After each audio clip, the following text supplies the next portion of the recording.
Көп учурда бизде ушул көйгөйлөрдүн бири бул чек ара.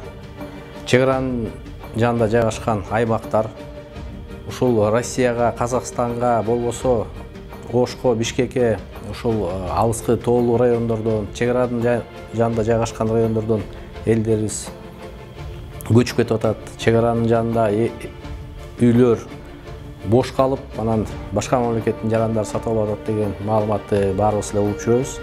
Ушуну токтотуш үчүн эмне кылыш керек? Эң биринчи ирет алыскы райондордо, тоолуу райондордо, шарты оор райондордо жана чек аранын жанында жайгашкан райондордо биз жумуш орну менен элди камсыз кылышыбыз керек.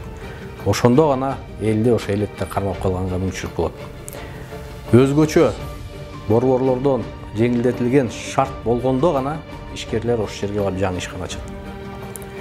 Качан биз эркин аймактык экономикалык зоналарды ушул оор кырдаалда иштей турганга өзгөчө бир жеңилдиктерди бере турган болгондо кана ошондо гана инвестор ички жана сырткы инвесторлор ошол жерге барып ишкана ачат.